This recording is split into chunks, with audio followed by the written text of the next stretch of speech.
ഞാനിങ്ങനെ കെട്ടി വെച്ചിട്ട് പിടിച്ചേക്കുമല്ലേ, പിന്നെ ഇതൊരു പോക്കാണ്.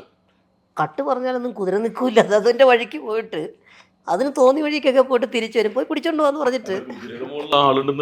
അപ്പോൾ പിന്നീട് അത് അത് ഞാൻ പറഞ്ഞ കാര്യമാണ്, അതിങ്ങനെ അറിയല.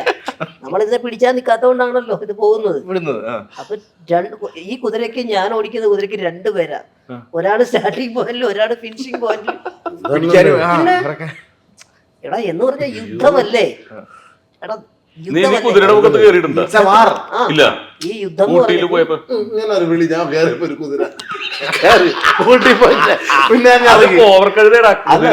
ഞാൻ കേറി ഇരുന്നപ്പോ